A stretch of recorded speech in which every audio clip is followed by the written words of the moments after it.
This week on the Island Times News Update, Atlantic Beach turns back an effort to reconsider the Human Rights Ordinance.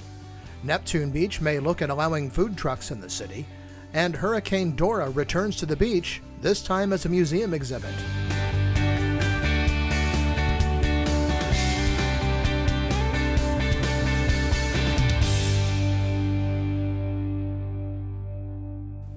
Welcome to the Island Times News Update. I'm Tom Patton.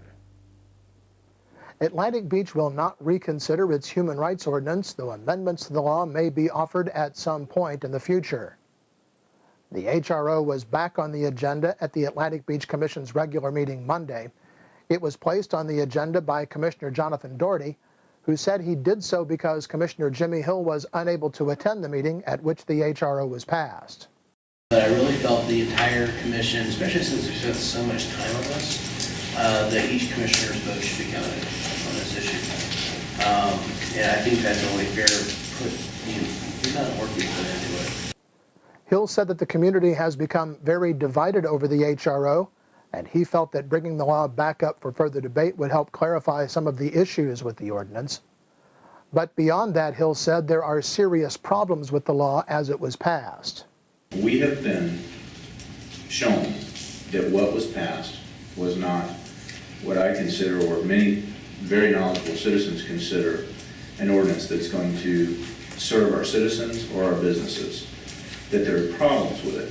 I wouldn't say a word. If the process had taken place and we had gone through the process and there weren't blank faces and stares when legitimate questions are asked, I would be done with it. But there are huge problems with the language. I've been saying it for 10 months. We didn't write an ordinance that solves some of the most basic fundamental issues. This ordinance probably won't stand up when it gets taken to court. So the very least we can do is get it right. Commissioner Maria Marks said her motion to table the reconsideration made at the previous workshop was specifically so Commissioner Hill could craft amendments to the HRO. But it was discussed, and I believe it was agreed to by the commission that Commissioner Hill would get with the city attorney, put those proposed amendments in an acceptable form, get them on the agenda, and then go through the process. Hill still has the right to craft those amendments, but the ordinance will not be reconsidered in its entirety. A motion to reconsider failed on a 3-2 vote. Atlantic Beach also passed its proposed millage rate and operating budget on first read Monday night. Atlantic Beach is the only one of the 3 beach communities not to cut its millage rate for the coming fiscal year. The proposed millage rate of 3.3285 is 4.5% above the rollback rate. Increasing property values and a flat millage rate means property owners will pay more in ad valorem taxes in the coming year. Atlantic Beach City employees are in line for a 3% increase, the first raise they have had since 2008. The budget also contains $2.6 million for the police building, $1.6 million for streetscaping on Seminole Road, and $325,000 for the Marsh Master Plan.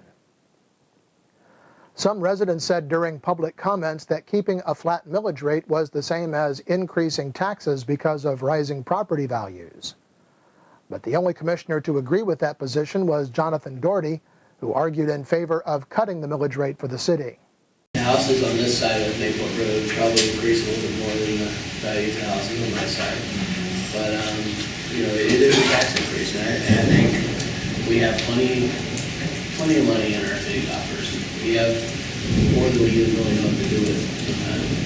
And I think if it's fair to roll it up whenever property values go down, I think we should have a policy rolling it back down when property values go up.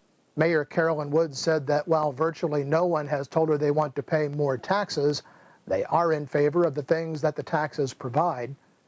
She also said the additional money collected would go to the employees of Atlantic Beach. By keeping our tax rate, the ad valorem taxes increased by about $239,000. By giving our employees raises this year, which they haven't had in 6 years. It's a long time. There's been inflation in 6 years. Whether we like to admit it or not, there's been a lot. And to cover the increased cost of health insurance. Everyone's health insurance is And through the years, the cost has gone up and their benefits have gone down. So not only have they not gotten raises, they've had to pay more out of pocket for all of their health care. That hurts. It hurts a lot, and it's not the right thing to keep expecting your employees to do this. All of that totals up to about $212,000. So that's pretty much where all this extra money is going, and these employees are well worth it. We have a great city, they do a great job, and I totally support maintaining our current tax rate. The millage rate was passed by the commission, as was the proposed budget. While some questioned the increase in spending, Mayor Carolyn Wood said it can all be accounted for by the city's plan to refurbish the police building. When we came into office, the plan was for $5 million police building, so we basically cut that in half. So when you subtract the $2.6 million from the budget, it actually shows that we're spending about $432,737 less than last year. So I think the discrepancy and the balance that you see, it's a little confusing, but really it's us spending $2.6 million on the police building, which is money that we have saved over the past years in anticipation of having to spend this. When you take that out of the budget, it's actually gone down by over $400,000. The Atlantic Beach Commission will have to vote again on its millage rate and budget before October 1st. Neptune Beach also passed its millage rate and budget on first read Monday night with little discussion. The millage rate in Neptune Beach is set to drop 0.01% for the coming fiscal year.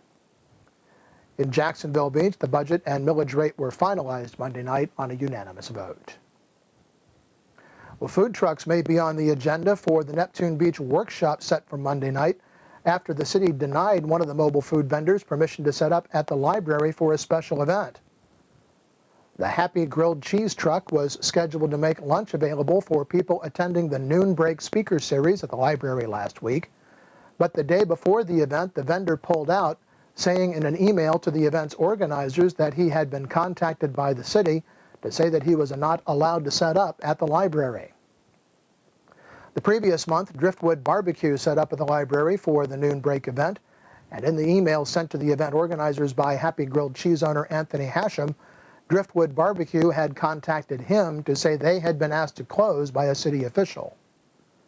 In June, Ann Simmons, a board member for the Friends of the Beaches Library, had told Hashem that they were, quote, good to go with the city. Because of the confusion, Mayor Harriet Pruitt said she would put food trucks on the agenda for the coming workshop. Councilor Scott Wiley said he would be open to allowing food trucks to operate in Neptune Beach under certain conditions, but he was not in favor of allowing them to come and set up any time or place they wanted. The meeting Monday night will be a workshop allowing the City Council to discuss the issue, but no votes can be taken. Jacksonville Beach Police Commander Steve Corbett said in an email that they have identified multiple suspects in the drive-by shooting that occurred late last Saturday night on 6th Avenue North in Jacksonville Beach, and they are conducting follow-up interviews. Corbett said the shooting victim remains in serious condition at Shands Hospital. When we come back, Hurricane Dora returns to the Beaches Museum and History Park. This is the Island Times News Update. Beaches Academy Child Care Center in Jacksonville Beach has been offering affordable, loving child care to families in the Beaches communities for 35 years. Conveniently located on Penman Road, Beaches Academy offers care for children from infants through preschool, with programs that encourage learning and outdoor play. Our affordable tuition means families can get quality child care at a price that fits their budget. Contact Beaches Academy at 246-3885 and schedule a tour of our center. Beaches Academy, the child always comes first. Charlie's Tropic Heating and Air Conditioning in Atlantic Beach offers a full range of residential and commercial heating and air conditioning services, from new installation to replacement and remodeling. Charlie's Tropic Heating and Air Conditioning can keep your home comfortable year-round, and they offer preventive maintenance contracts to keep your system running at peak efficiency. Charlie's Tropic Heating and Air Conditioning is an authorized Bryant dealer and will service all brands. For year-round comfort in your home or business, contact the original Charlie's Tropic Heating and Air Conditioning at 241-1788. Welcome back to the Island Times News Update. I'm Tom Patton. 50 years ago on September 10, 1964, Hurricane Dora came ashore in northeast Florida as a Category 2 storm. The storm caused widespread damage to the area, particularly at the beach, as well as significant coastal flooding. On the 50th anniversary of the storm, the beach's Museum and History Park opened an exhibit featuring photographs, artifacts, and newspaper clippings from the storm's approach and aftermath. Beach's Area Historical Society Executive Director Chris Hoffman said many of the items have been in storage at the museum, and the anniversary of the storm was a perfect opportunity to bring them out and put them on display. We decided it would be a good opportunity to do a historic look back at not only the devastation that it caused, but also how we approached hurricanes at that time and how the communities recovered and how things changed after that. Hoffman said even though it's been 50 years since Dora came ashore, the people who lived at the beach at the time still remember it vividly. We've done some interviews, we've incorporated that into video and gotten firsthand accounts on how they were impacted personally, what they did during the storm. So unlike things that happened hundreds of years ago, we have people that really remember it. So it's a little bit more pressure even to really do it right. And we've got scrapbooks, we've got newspaper clippings and photos along with the video and some news footage for people to take a look at. And it evokes so many really recent memories. People think of it as just yesterday on the hurricane hitting them and the memories that it evokes. One of the unique features of the exhibit is a hurricane simulator that Hoffman says has been in place for about a month and is popular with kids and school groups.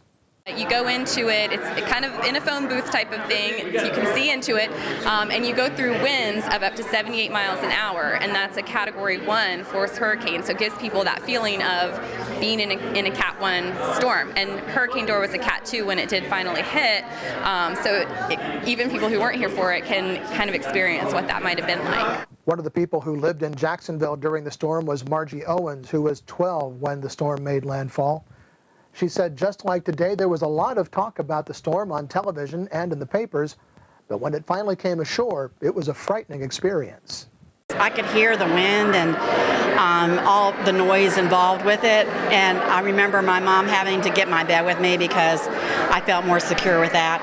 And then the next day, we got in the car and outside there was a lot of debris, a lot of the branches and limbs had fallen down, and we rode around the neighborhood. We didn't venture off too far because they kept saying, don't drive around too much, but we could see some of the destruction in the neighborhood, mainly just debris and things falling from the trees. Then later on, of course, I heard about what happened at the beach and some of the buildings that got destroyed, and how it affected the people down there and the pier and everything. The exhibit will be open at the beach's Museum and History Park through November, but an exact closing date has not yet been set. A Florida black bear was discovered early Tuesday near the Costa Verano condominium on 1st Street in Jacksonville Beach. Karen Parker, Public Information Coordinator with Florida Fish and Wildlife, said that the agency got the call about the bear about 7 a.m. Tuesday. The team was dispatched from Camp Blanding to capture the animal. She said they were delayed in getting to the beach by Jacksonville's rush hour traffic. Parker says that the bear was loaded into a culvert trap by about 11:30 and was taken back to Camp Blanding. There it was observed for several hours before being released about 3:30 in the afternoon. A biologist from the Fish and Wildlife Service said the bear appeared to be healthy and ran off into the woods. Jesus Christ Superstar opens at Players by the Sea on Friday. The musical by Andrew Lloyd Webber and Tim Rice is based on the story of Christ's passion and crucifixion. The play runs weekends through October 11th. Tickets are available online at www.playersbythesea.org. The September North Beaches Art Walk is set for Thursday the 18th. Dozens of local and regional artists will line the streets of the beach's town center in Neptune and Atlantic Beaches, and many stores stay open late for the event. In Atlantic Beach, the Twilight movie in the park will be the Lego Movie on Friday the 19th.